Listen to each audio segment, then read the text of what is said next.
Así inicia Es Noticia, Noticia en Profundidad. Qué placer acompañarles. Soy Tatiana Pérez y les saludo desde nuestra sede central en Caracas, en Venezuela. A partir de este momento, en la próxima hora, tenemos 3 temas que son noticia. Aquí están primero en titulares. Es noticia Bélgica. Termina una cumbre de la OTAN con el presidente de Estados Unidos a la cabeza para evaluar la crisis en Ucrania. La Organización Transatlántica anuncia más apoyo militar a esta nación, más tropas a países cercanos, sin escenarios de diálogo con Rusia. Desde la Federación se informa que tienen pruebas sobre la preparación de armas de destrucción masiva de Estados Unidos en Ucrania. Son hechos que analizamos. En noticia Argentina, con diversas y masivas movilizaciones. El país conmemora el Día de la Memoria, fecha en la que se recuerda el último sangriento golpe militar hace 46 años. Desde las calles se escuchó: hay 30.000 razones para luchar contra la impunidad, cifra de detenidos y desaparecidos. Vamos a recordarlo. En noticia Colombia, como si uno fuera poco, por lo trágico y extenso, ahora el país padece varios conflictos armados internos, 5. Así lo revela un informe del Comité Internacional de la Cruz Roja, el 6CR. Se los presentamos y analizamos en Noticia. Que así comienza. Bienvenidos, bienvenidas.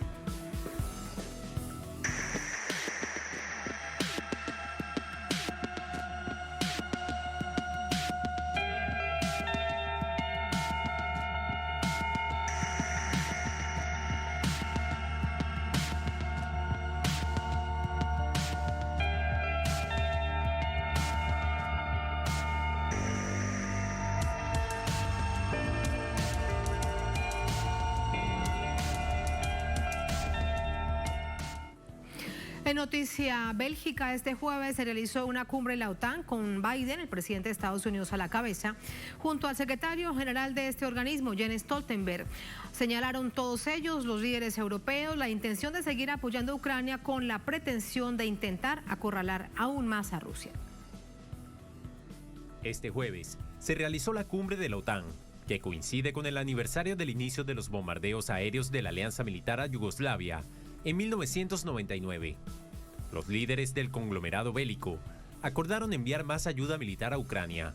Así lo anunció Jens Stoltenberg, secretario general de la organización, tras el encuentro extraordinario. Stoltenberg ratificó que equiparán a Kiev con más suministros militares como sistemas antitanque y drones. Igualmente, intervino con un mensaje pregrabado el presidente ucraniano Volodymyr Zelensky para pedir una vez más mayor apoyo de la OTAN.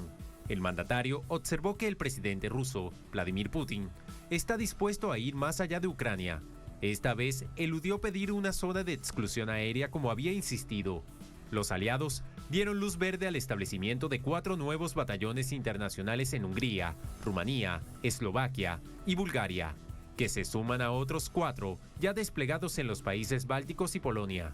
Sin ni siquiera hacer referencia a los 30 biolaboratorios militares hallados por Rusia en Ucrania, dijeron estar preocupados por probables intentos del Kremlin de usar armas químicas y nucleares, aunque no adoptaron ninguna prueba al respecto. Además, el presidente de Estados Unidos consideró que el presidente de Rusia, Vladimir Putin, ha sido y es una amenaza para los intereses de la organización militar transnacional. Los líderes de la Alianza Atlántica acordaron extender un año el mandato de Stoltenberg como secretario general, que expiraba en septiembre próximo, a la vista de lo que llamaron la mayor crisis de seguridad en una generación, la guerra de Ucrania. Entramos de inmediato con el análisis. Para ello nos acompaña Francisco Coloane, sociólogo, político, analista de vasta trayectoria internacional. Nos acompaña desde Santiago de Chile. Doctor Coloane, muy buenas noches. Bienvenido a Noticias de Telesur. ¿Cómo está? Buenas noches. Muchas gracias. Gracias por contactarme. A usted muchas gracias. Hemos visto que en la medida que fueron hablando cada uno de los representantes, por ejemplo, veíamos el canciller de Alemania, luego el secretario general de la OTAN, que se queda un tiempo más, luego el presidente de Estados Unidos, poco a poco fueron entregando la información de lo que significó esta reunión que han catalogado de emergencia. Y uno de los puntos centrales es más armamento, más acciones militares para Ucrania, más batallones para 4 naciones cercanas a Rusia. Quiero por allí comenzar este análisis. ¿Cuál es su opinión acerca de ello? Bueno, es una forma de presionar más y más el tema y abrir más y más el conflicto, en el sentido de que el objetivo de la alianza transatlántica con Estados Unidos y el Reino Unido, liderando esta alianza, es derrocar al presidente Putin. Acabo de ver yo una noticia en un periódico británico, James Cleverly, un miembro del Foreign Office, ministro del Foreign Office, diciendo de que los generales rusos tienen que darle un golpe de Estado al presidente Putin. Entonces, el tono está llegando a ese nivel. Ahora, no es de extrañar, porque el plan original de montar arsenal nuclear y montar armas de destrucción masiva en Ucrania por parte de la Alianza Transatlántica de Estados Unidos era derribar el gobierno de Putin en primer lugar y también contener o de alguna manera hacer una desestabilización de Rusia. Eso ha quedado absolutamente demostrado. Y por eso que Naciones Unidas puede hacer muy poco en esto. Porque si bien es cierto, Rusia, entre comillas, con la intervención militar, ha violado algunos principios de la Carta, sin embargo, el secretario general Guterres nunca ha dicho esto, de que Rusia está violando el principio de la Carta.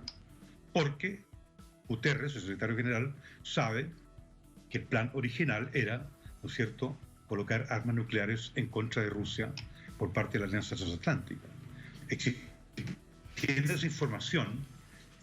Doctor Coloane, permítame aquí preguntarle algo. Sí. Y es por ello entonces que no se ha tomado tan en serio la gravedad de los 30 violatorios de ejercicio militar con dinero de Estados Unidos, del Pentágono en particular, y también además apoyados por el hijo del presidente Biden, que tiene intereses empresariales en Ucrania, dentro de Ucrania, porque es que esto sería de verdad una verdadera alarma a nivel mundial, y tampoco el Consejo de Seguridad de Naciones Unidas se pronuncia al respecto.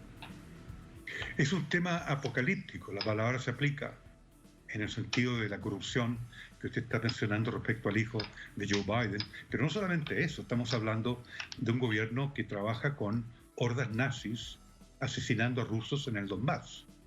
Por lo tanto, ahí Naciones Unidas está haciendo caso omiso o vista ciega. Y la aberración que estamos viendo es lo que corresponde como concepto.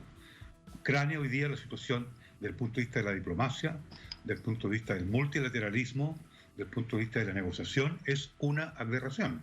Ahora, Rusia se vio obligada a intervenir militarmente en Ucrania porque se le venía el ataque encima. Si ese es el tema, entonces el secretario general está completamente amarrado de pies, cabeza y manos porque no puede decir la verdad. Y eso es lamentable. Entonces tiene razón Rusia cuando dice de que Naciones Unidas, con Guterres a la cabeza, permítame decirlo de esta manera, está alineado con Estados Unidos y la Alianza Transatlántica. Entonces se han roto todos los principios del orden internacional, del poco orden internacional que existía. Y en ese sentido, los medios, que no son Telesur, que no son Hispan TV, que no son Russia Today, es decir, los medios no alineados con la postura de derribar al presidente Putin, porque ese es el objetivo original de este plan. ¿Y cuál es el plan, Tatiana? El plan es que esto ocurra de aquí a 4 años, podemos tener este circo dramático, una tragicomedia, porque el presidente de Ucrania es un comediante. Sí, pero desde esta perspectiva entonces se aleja la probabilidad de una resolución a esta confrontación a corto plazo. El gobierno ruso evidentemente no entregaba fechas, pero decía que tenía un plan establecido para desmilitarizar y desnazificar en un periodo de tiempo específico a Ucrania. Así las cosas, parece que entonces no hay visos de una probabilidad de que esto suceda, ¿sí? Sí, va a haber un stalemate, en el sentido que va a haber una sustentación de un estado de contención por ambas partes, aunque la carta diplomática no hay que olvidarla desde el punto de vista de la carga humanitaria, es decir, los países que dicen, Naciones Unidas, yo tampoco creo esas cifras, de 5 millones de refugiados, porque es muy difícil contar 5 millones, es decir, masivamente, de ningún punto de vista. Pero al margen de eso, Es decir, el costo también humanitario es muy alto. Por lo tanto, en cualquier momento puede haber un cese de fuego y puede haber una paz y los dos pueden ceder. Es decir, que Rusia se sienta satisfecho con cierto nivel de desmilitarización. Porque lo que está haciendo Rusia es protegerse de un arsenal en un territorio enorme que se llama Ucrania, un país gigantesco. Y eso es lo que está haciendo Rusia. En ese sentido, Rusia ha triunfado, porque ha evitado una confrontación nuclear entre las dos más grandes potencias. Ahora, el otro punto que yo tengo que insistir es los 4 años o los 2 años que le quedan, perdón, a Biden de presidencia, porque él quiere tener un elemento y un argumento importante para poder, ¿no es cierto?, recuperar o mantener, ¿no es cierto?, la primacía en el Senado y en la Cámara de Representantes, que hay una paridad ahí. Y también evitar el regreso de Donald Trump al poder, porque esto también está jugando la política doméstica, la política local. Es decir, si permanece Putin en el poder, o el presidente Putin en el poder, y vuelve Donald Trump al poder, digamos, toda esta gama de intereses, ¿no es cierto?, que el presidente Trump intentó desactivar durante los primeros 2 años, que en el fondo, ¿en qué consiste? Es las transnacionales, ¿no es cierto?, con la socialdemocracia internacional haciendo el juego de la democracia a nivel global para, ¿no es cierto?, utilizar esta globalización disfrazada, que en el fondo es un imperialismo disfrazado de globalización, con hegemonía absoluta de Estados Unidos y la Alianza Transatlántica. Ustedes, los venezolanos y los que viven en Venezuela, lo viven a diarios. El tema de la hegemonía absoluta. Lo iraníes lo viven a diario. Por supuesto, es la guerra híbrida, una guerra en distintas dimensiones que se vive en Venezuela, que se padece en Venezuela, que se padece en otros países, Siria, por ejemplo. Bueno, ahora más de 2.000 sanciones, que son medidas unilaterales de un país en contra de otro, en este caso de Estados Unidos en contra de Rusia, más de 2.000 sanciones. ¿Qué significa esto, doctor Coloane? ¿Más batallones internacionales, es decir, más mano, más fuerza militar para la OTAN en Hungría, Rumanía, Eslovaquia y Bulgaria? Exactamente. Ese es el plan. El plan es rodear a Rusia, porque el plan a mediano y largo plazo, y la comunidad internacional lo tiene que tener claro, y el habitante, el ciudadano simple y silvestre, ¿no es cierto?, del mundo, tiene que tener claro que el plan del Pentágono, el plan de la Alianza Transatlántica, particularmente los Hawks, los halcones, los neoconservadores, es contener a Rusia, cambiar el régimen político de Rusia por uno que le acomode como país alineado de la Alianza Transatlántica y cambiar el régimen político en China también. Ese es el objetivo a mediano y largo plazo. Es decir, que quede eso muy claro. Eso hay que enseñárselo a los estudiantes de ciencia política. En eso consiste el realismo de política internacional. Estados Unidos no va a aceptar por ningún motivo que otro poder se le ponga al frente como lo hizo la Unión Soviética. Y están decididos a eso, porque los neoconservadores, y eso hay que tenerlo muy claro, se apoderaron de la política internacional tanto en Estados Unidos, Alemania, Reino Unido y menos en Francia. Francia todavía se mantiene con algo de independencia. Ni hablar de los países nórdicos. Y ni hablar de los países que usted ha mencionado, que eran países antiguamente socialistas, porque el neoconservadurismo surge de ese socialismo, digamos, de aquellos que de alguna manera traicionaron el socialismo. Eso es el neoconservadurismo, en eso consiste, que es un apoyo infranqueable al capitalismo, un capitalismo que está en decadencia, un Estado liberal que sigue en decadencia, porque lo de Ucrania es un Estado liberal en decadencia. Claro, doctor Coloane, que lo hace probablemente mucho más peligroso. Decía esta semana el canciller de Rusia, Sergei Lavrov, que Estados Unidos lo que quiere es crear una sola aldea global y Estados Unidos ser el sheriff. Era una manera bastante clara de interpretar qué es lo que se busca. Pero a todo esto, hoy, en medio de lo que no se ha reconocido que significa esta situación tan compleja en Ucrania, lo que sí reconoce el presidente Biden es que hay dificultades en los alimentos, por ejemplo, para distintas naciones alrededor del mundo.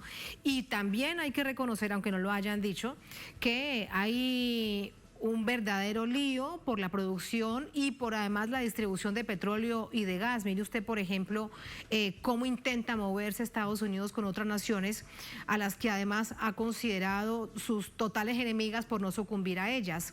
Esta es una realidad que vemos cómo crece cada día y que al propio Estados Unidos y a Europa los afecta de una manera muy alta.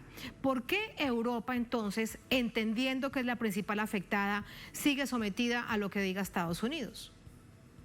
Porque se hizo un mal cálculo desde el punto de vista de las sanciones económicas, en el sentido de, como usted bien dice, un mundo uniforme, con un gobierno global y un sheriff que controla ese mundo global. Eso no es posible. Nadie puede sustentar eso económicamente, en primer lugar, porque la economía global no está en ese nivel como para sustentar ese tipo de unilateralismo o hegemonía o primacía absoluta. Eso no va a existir, no puede existir, están calculando mal. Entonces lo que están apostando es lo que este ministro británico del Foreign Office, de la Oficina de Exteriores, dice que llama a los generales rusos a darle un golpe a Putin. Digamos, hemos llegado a ese nivel de publicación de noticias de ese tipo. Entonces, yo le digo, ¿qué es lo que es serio hoy día? Es decir, ¿dónde está la seriedad? ¿Dónde está el análisis racional? ¿No es cierto? ¿Dónde está la locura en todo esto? Si en el fondo la intervención rusa es una acción preventiva. Eso lo saben los generales del Pentágono, que tenían todo el derecho a una acción preventiva para la no colocación de arsenal nuclear en contra de Rusia. Es decir, ¿dónde están las cabezas de esos líderes? Y la pregunta que le hago, Tatiana, ¿son las transnacionales, las convencionales, no las nuevas del poder digital, las convencionales, que están detrás de esto? Es decir, y la intermediación de la socialdemocracia, que se cree tan política la socialdemocracia, ¿no es cierto? Que en el fondo son 30 años de puros fracasos. Porque estos son los 30 años de puro fracaso en donde Estados Unidos, con todo el poder o el espacio de poder a su disposición, no ha sabido qué hacer con ello. Entonces eso tiene una responsabilidad, y esa responsabilidad tiene que ser internacional, en el sentido que las naciones tienen que empezar en esos términos. Y los representantes de esas naciones, que son los jefes de Estado, deben dejar de operar como empleados de las corporaciones transnacionales o de algunas potencias de Occidente. Por favor, ¿a dónde ha llegado la dignidad humana? Digamos, yo ya estoy entrado en años, pero yo nunca en mi vida he visto un estado de situación como este. Por eso que aplaudo a Venezuela y aplaudo a Ortega, que no se deja manipular por las grandes potencias. Y aunque yo no tenga ninguna posibilidad de hablar en ningún medio, voy a seguir diciéndolo. Aplaudo a Ortega y aplaudo a Kim Jong-un, que no se dejan aplastar como empleados de las corporaciones transnacionales. Ese es el tema.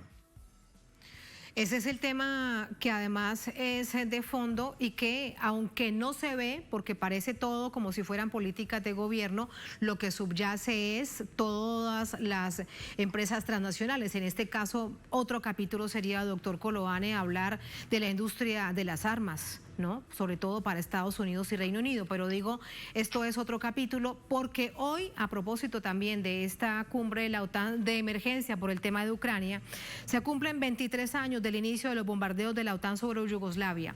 Doctor Coloane, vamos a recordar los hechos y seguimos con el análisis.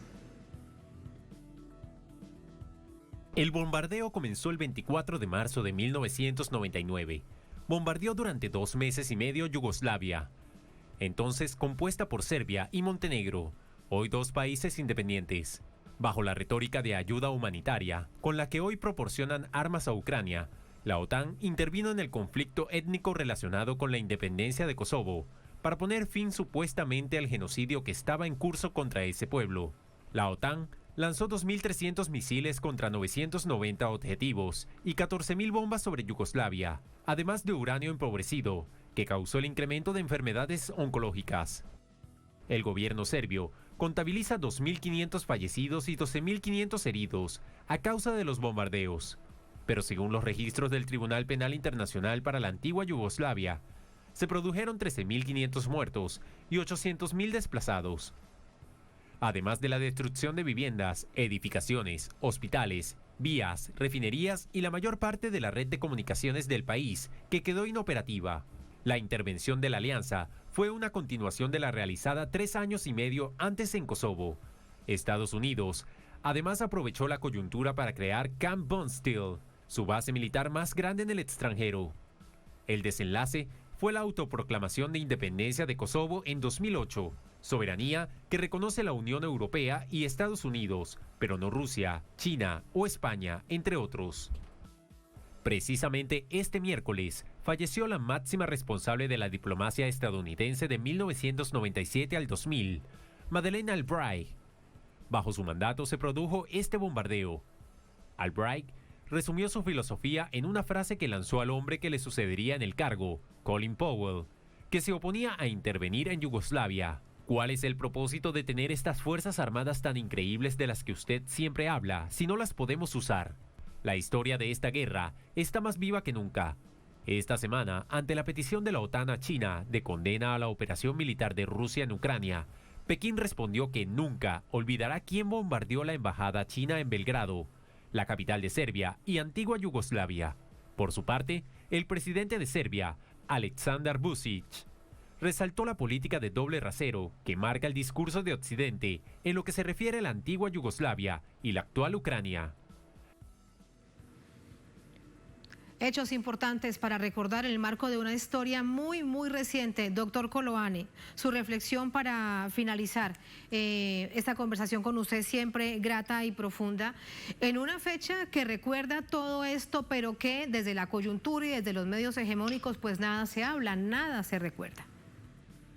Porque, y gracias por el elogio, y agradezco mucho que Telesur me pueda escuchar, pero la reflexión definitiva, no sé si definitiva, respecto al tema yugoslavo, es ¿cuál era el objetivo?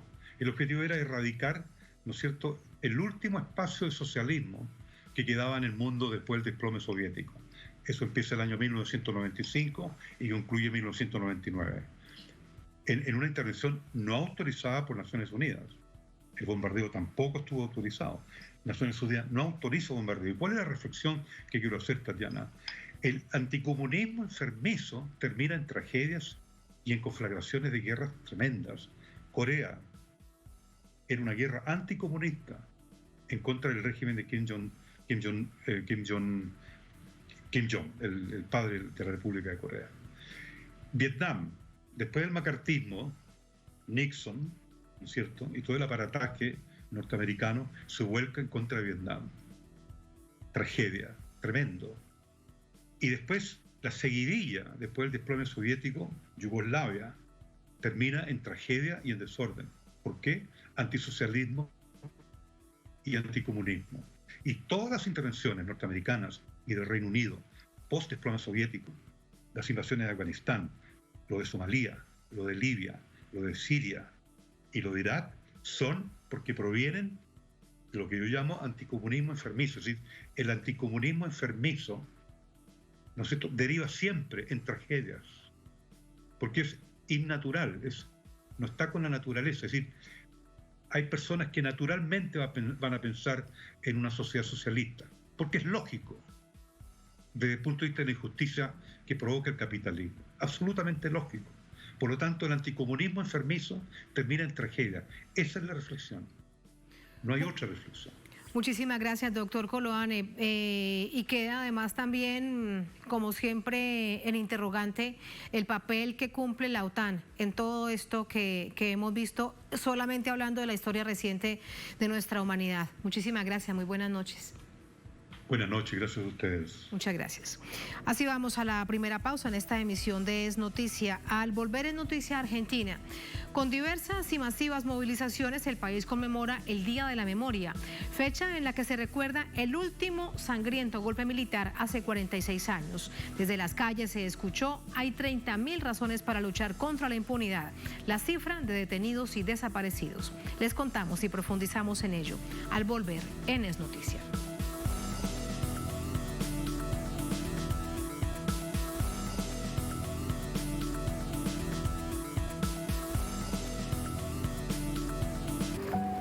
¿Qué le pasa? Se peleó con la novia. Es su fiebre. Ma, Lucía, en realidad yo... Ya sé. ¿Estás contento por algo? Bueno, ma, esta no la adivinas. Mira. Ahora ANSES reconoce un año de aporte por cada hija o hijo para que más mujeres puedan jubilarse.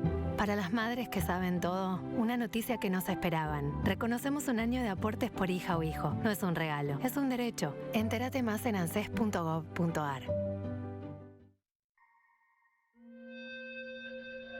Las han allanado, han robado cuanto han querido, han destrozado las casas porque las han destrozado y robado todo lo que tenemos, y después, y además a nuestros hijos nos han robado y nunca jamás supimos más nada de ellos.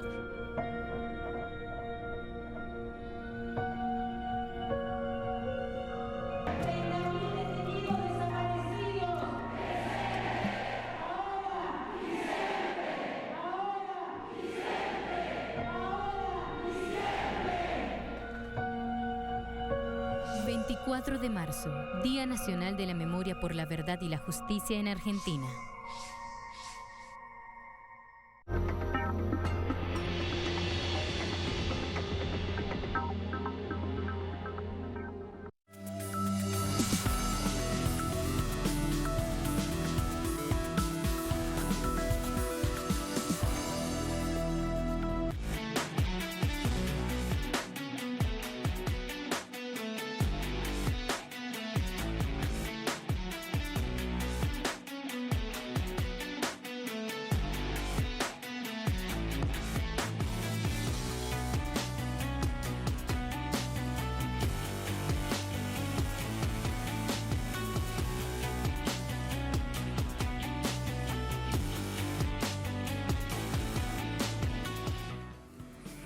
En noticia argentina, a 46 años del golpe cívico-militar que impuso la dictadura más cruenta en el país suramericano, cientos de miles de argentinos conmemoraron el Día de la Memoria por la Verdad y la Justicia con diversas actividades. Vamos a ver los detalles a continuación. La ex Escuela de Mecánica de la Armada fue uno de los escenarios que eligió la militancia para concentrarse y marchar hacia la Plaza de Mayo. Nos parece muy importante unir la Plaza de Mayo, que también es un ícono de reivindicaciones, de lucha, donde las madres y las abuelas se expresaron y caminaron. Me parece que es juntar dos luchas, ¿no? La resistencia de los detenidos que tuvieron que soportar meses de tortura, con las madres, con las abuelas, con las rondas y con todo un pueblo que siempre utilizó la plaza para expresarnos, ¿no? Siempre utilizamos la plaza como un centro de amplificación de la voz de los que están peleando por algún derecho. Para nosotros también la caminata significa caminar a la par de otros y de otras. La caminata también significa ir hacia algún lado, significa una convocatoria. Para los referentes se trata de reivindicar la lucha de los 30.000 detenidos desaparecidos durante la última dictadura cívico-militar. Se van sumando en distintos puntos, en distintas esquinas, más personas con conciencia política de lo que significa siempre mantener vivas las banderas de memoria, verdad y justicia, y también poder hacer planteos políticos, que es lo que necesita la Argentina para salir adelante. ¿De qué pensamos respecto a lo que las dictaduras y los gobiernos antipopulares le han dejado a nuestro país? Y la dictadura del 76 y el gobierno de Mauricio Macri le ha dejado a nuestro país un endeudamiento que condiciona nuestro futuro, que hipoteca el desarrollo de la Argentina, que realmente es algo que tenemos que discutir profundamente. Por eso la importancia de no olvidar las secuelas que dejaron estas administraciones, el gobierno de facto y el de Mauricio Macri. Seguimos peleando contra aquellos fantasmas que lamentablemente nunca se fueron. Recientemente tuvimos un reflujo de neoliberalismo en el país con 4 años de gobierno macrista, y más allá de eso la profunda fractura económica, productiva, social, cultural, humana que dejó aquel genocidio sigue replicando en nuestro presente, y tenemos que ser conscientes, tenemos que hacer un correcto diagnóstico de la realidad para poder entender qué medidas tenemos que tomar y no asustarnos si hay debates. Si hay debates es para poder encarar las cosas de frente en función de la gente, no de los problemas de los dirigentes. Es en función de la gente. No podemos escondernos, no podemos jugar a las escondidas y tenemos que decirle la verdad a la gente. A 46 años del golpe de Estado, el grito nunca más sigue vigente.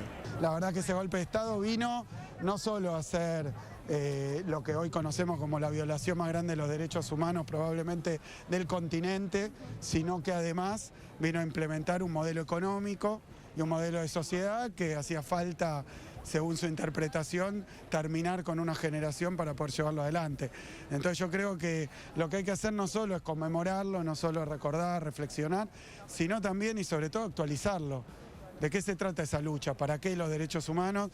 Hoy tenemos que actualizar para qué estamos militando, ponerlo en acto y saber y decirle a nuestro pueblo, los que somos dirigentes, que estamos dispuestos a llevar adelante esas luchas. La jornada culminó con la habitual lectura del documento de los organismos de derechos humanos abrazados por el pueblo argentino. Carolina Silvestre, Telesur, Buenos Aires. ¿Y cómo finaliza esta jornada? Le preguntamos a nuestro corresponsal en Buenos Aires, Óscar Orquera. Hola Óscar, muy buenas noches. Finaliza una jornada multitudinaria en las calles, particularmente en la capital en Buenos Aires. Te preguntamos de ello, de este balance. Adelante, ¿cómo te va? Muy bien, Tatiana. Efectivamente es un balance el que queremos llevarle a ustedes a partir de este informe de nuestra compañera Carolina Silvestre, donde los protagonistas estuvieron allí presentes en esas notas. Lo que veíamos tiene que ver con una multitudinaria marcha que partió 13 kilómetros distante de Plaza de Mayo. Esto es lo que hoy es el Centro de la Memoria ex ESMA. Allí la agrupación La Cámpora, entre otras organizaciones, caminaron esos 13 kilómetros muy cerca del mediodía, llegando cerca de las 4 o 5 de la tarde de Argentina a la Plaza de Mayo. Entraron con víctores, con vivas de la gente que estaba allí ya en la plaza mítica aquí de la Argentina. La verdad que no solamente la participación importante de por sí de La Cámpora, con más de 60.000 personas caminando este trayecto que les estoy mencionando, sino también en distintos puntos de la Argentina, y esta Plaza de Mayo que fue llenada, colmada más de 3 ocasiones en distintos horarios, porque organizaciones, partidos de izquierda, organizaciones sociales, partidos del centro, fueron quienes se organizaron también a lo largo de la jornada para recordar y para gritar nunca más. Una plaza colmada en términos generales como hacía tiempo no se veía. Cabe destacar que estos 2 años de pandemia que ha sufrido el mundo, Argentina también lo ha sentido, y no se han realizado estos encuentros importantes, imponentes y que regeneran el tejido social de la Argentina cada 24 de marzo. 46 años que no han sido en vano, pero sin lugar a dudas, Tatiana, compañeras, compañeros, hay que seguir trabajando. Un gobierno como el de Mauricio Macri ha tenido otra política totalmente diferente a lo que ha sido la administración de Néstor Kirchner y de Cristina Fernández de Kirchner, y también la de Alberto Fernández. Esas administraciones han marcado realmente un piso muy alto de expectativa, de confort, de vivencias y fundamentalmente de derechos ganados. Bueno, la administración de Macri no solamente la deuda ha dejado como pendiente en esta Argentina, una deuda que supera los 45.000 millones, sino también bastantes agujeros en lo social. Bueno, allí, hoy en la Plaza de Mayo, se vivió con mucha fuerza. Creo, Tatiana, que es una de las plazas más imponentes de los últimos años. Evidentemente, el argentino o la argentina tenía ganas de decir, aquí estamos presentes. Lo que decía nuestra compañera Carolina Silvestre en su informe tiene que ver con el documento final de distintas organizaciones que se leyó en la Plaza de Mayo. Este documento tiene que ver por la memoria, por la verdad, por la justicia, por el nunca más, por la memoria fundamentalmente de los 30.000 desaparecidos, sino también con lo social que la Argentina hoy está requiriendo de acuerdos importantes dentro del gobierno, y también una inflación que se lleva gran parte del salario de las y los argentinos. Todo eso pasó en este documento final leído por las distintas organizaciones de derechos humanos en la Argentina. Pero lo importante es que la gente, el ciudadano, la ciudadana ha recuperado la calle en esta Argentina aún en pandemia. Aún en pandemia, después de varios años de no conmemorar esta fecha así como se vio hoy en las calles. Óscar, gracias por este balance. Muy buenas noches. Placer del contacto. Gracias a ustedes. Muy buenas noches. Gracias, Óscar. Vamos ahora con el análisis. Para ello nos acompaña Carlos Villalba. Él es analista político, periodista, investigador asociado al Centro Latinoamericano de Análisis Estratégico CLAE. Nos acompaña también desde Buenos Aires. Carlos, bienvenido. Muy buenas noches. ¿Cómo está? Muy buenas noches, Tatiana. Un gusto hablar contigo y con tu audiencia. Muchísimas gracias. Carlos, esta fecha hemos visto con respecto a cómo se recuerda, cómo se rememora, pero dos aspectos, si se quiere. Uno, sin duda, histórico, recordando que son 30.000 desaparecidos en el país producto de la dictadura cívico-militar hace 46 años, por lo que se exige no impunidad, pero recientemente también se dice, y lo escuchamos con mucha claridad en las calles, no a la impunidad de esa enorme deuda que dejó el macrismo de 45.000 millones de dólares. ¿De qué manera se entrelazan estos hechos en esta Argentina que hoy conmemora esta fecha que lamentablemente recuerda una de las dictaduras más sangrientas de la historia del país?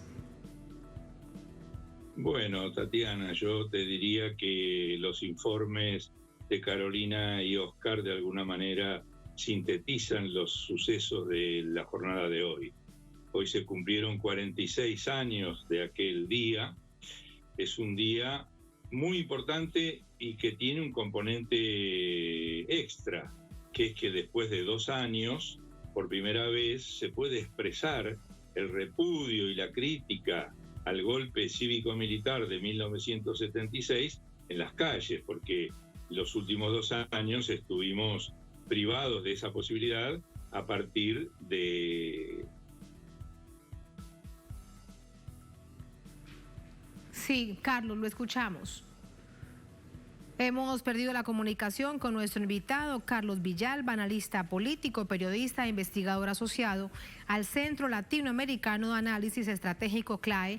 Nos estaba contando lo que significa esta jornada y viéndolo además en 2 claves. Sin duda, una histórica, cuando se dice siempre en estas fechas, y hoy no fue la excepción, para recordar, para conmemorar la memoria por la verdad, por la justicia, por la reparación. Un punto importante, decir que son 30.000 detenidos, desaparecidos de esta dictadura cívico-militar.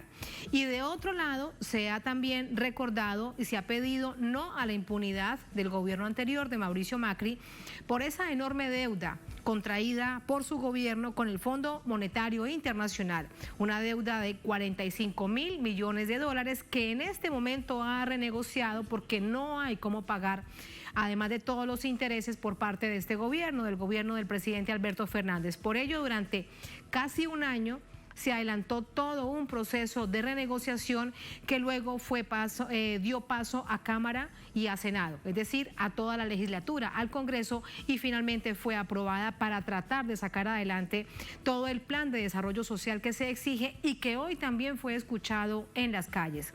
En ese contexto se da entonces esta fecha que se recuerdan 46 años del inicio de la más sangrienta, porque así también se ha recordado, última dictadura cívico-militar de esta nación del sur del continente. No logramos la comunicación con nuestro invitado. A ver si insistimos, porque es importante. Había una multitud, sin duda, en las calles, pero no solamente de las organizaciones sociales y de organizaciones de carácter político, también estaban familias y personas muy, muy jóvenes, jovencitos y jovencitas. Lo que da cuenta es que hay parte de una memoria histórica que se mantiene y que es muy importante en el país para recordar todo lo sucedido. De hecho, también hubo movilizaciones y una concentración hasta la EXMA, que fue uno de los lugares en donde se torturó y se asesinó por parte de la dictadura de Videla. No logramos la comunicación con nuestro invitado, lo dejamos pendiente. Por ahora les proponemos otra pausa porque debemos continuar. Vamos a una pausa, al volver les hablamos de Colombia. Como si uno fuera poco, por lo trágico y extenso, ahora el país padece varios conflictos armados internos. Así lo revela un informe del Comité Internacional de la Cruz Roja. Se los presentamos y lo analizamos al volver en El Noticia.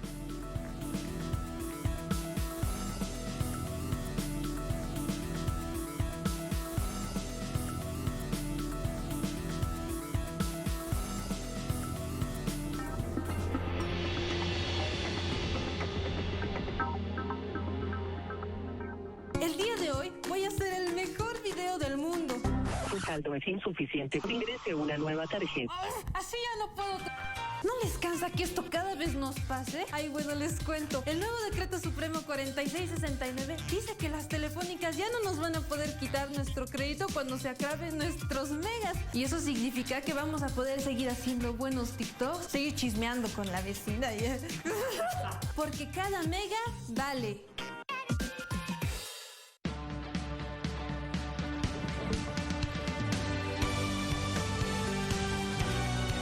Telesur, siempre da más.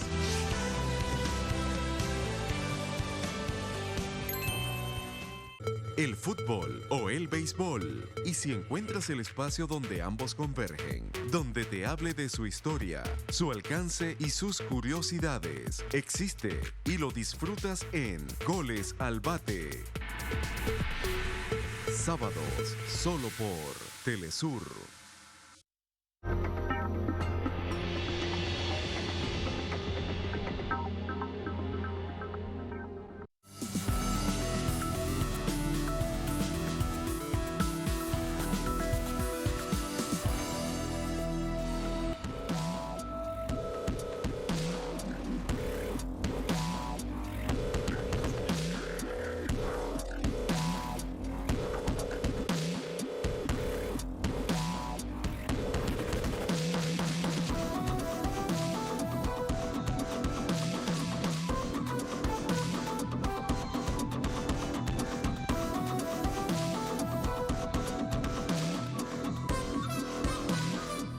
En Noticia Colombia, en el más reciente informe del Comité Internacional de la Cruz Roja, destacan las cifras que muestran el recrudecimiento de no uno, sino varios conflictos armados internos. Vamos a verlo.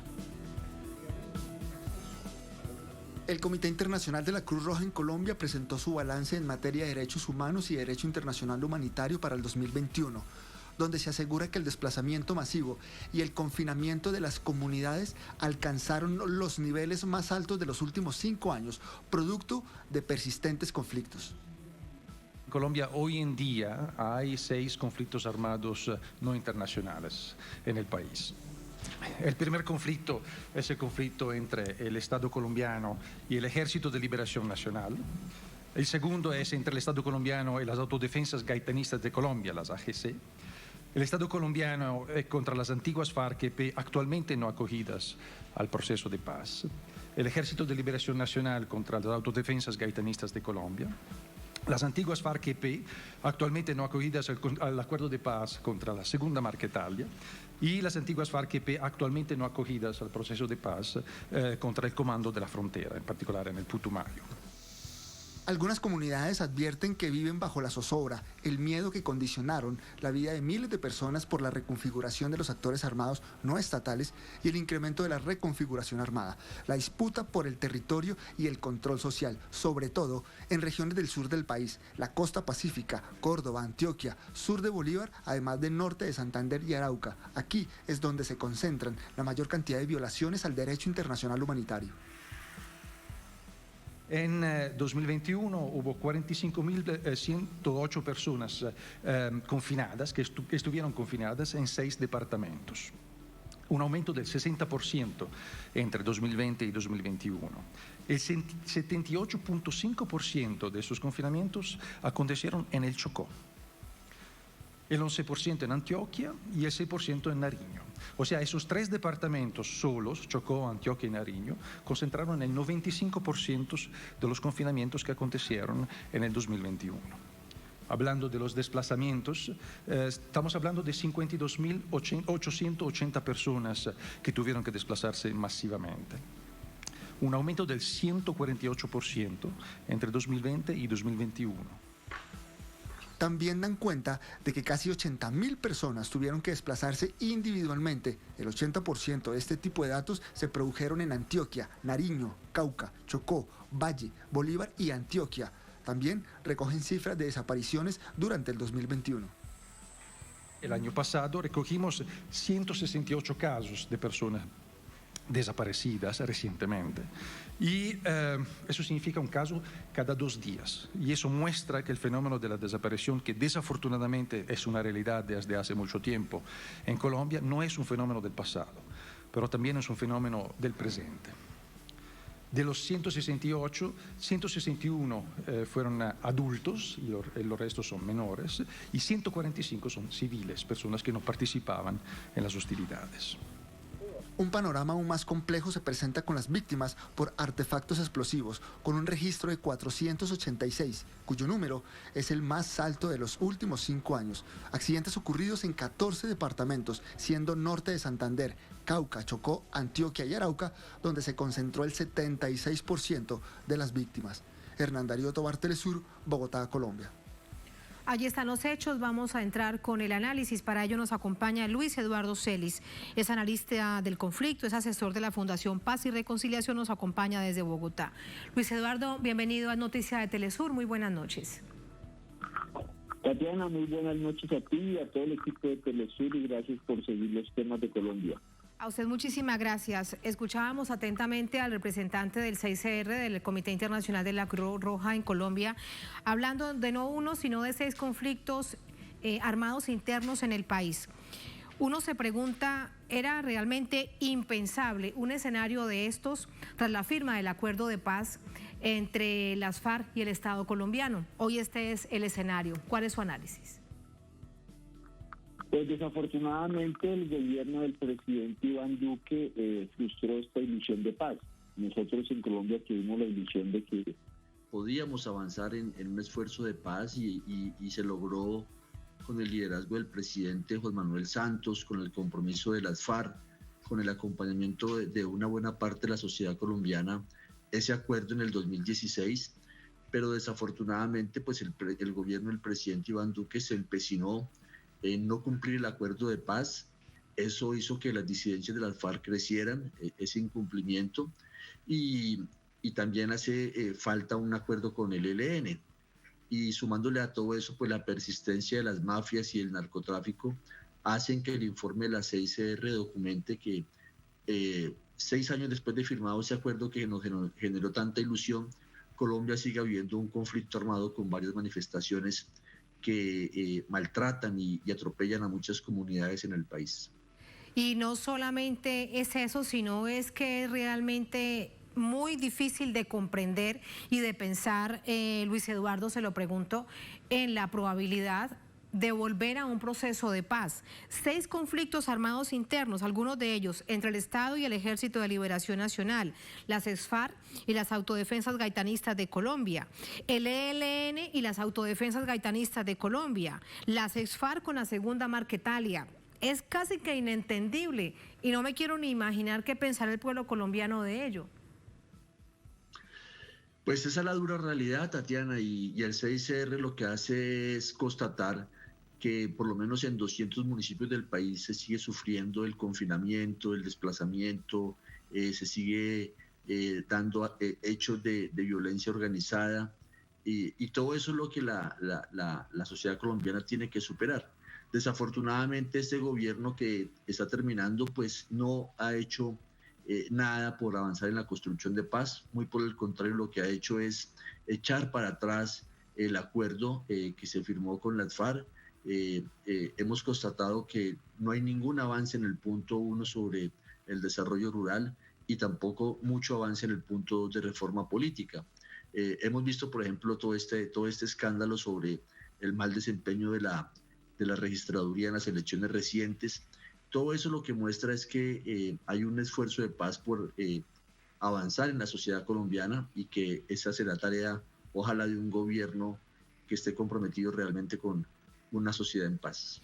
Porque no solamente se habla de esto, sino, y usted lo recordaba, de confinamiento, desplazamiento, pero también de un fenómeno que es tremendamente doloroso para las naciones que lo han padecido. Veíamos, por ejemplo, la situación de Argentina por la dictadura cívico-militar con 30.000 detenidos desaparecidos. Hablamos de desaparición y dice el 6CR que no es un asunto del pasado. En Colombia cada 2 días sigue desapareciendo una persona. Esto lo dice de acuerdo al año 2021, Luis Eduardo.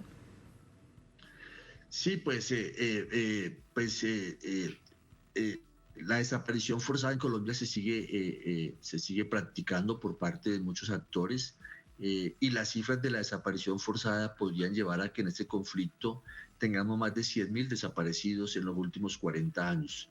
O sea, realmente y eso es lo que debe causarnos, no sé, estupor y, digámoslo, indignación de que en Argentina hubo 30.000 desaparecidos y en el conflicto colombiano la cifra puede estar cercana a los 100.000 en los últimos 60 años. Sí, de hecho hay una cifra incluso mayor de la unidad de víctimas que nace además del producto de los acuerdos de paz y la establece en 120.000 personas. Si se piensa en eso, en dónde encontrarlo por la tranquilidad y la paz en los corazones de los familiares, eso parece una tarea pues también casi que imposible. Todo esto se sucede, usted bien lo recordaba, en un proceso electoral, donde esta situación, donde este informe debería ser materia de debate, de opinión pública, pero parece que no importa mucho. ¿Por qué lo crees?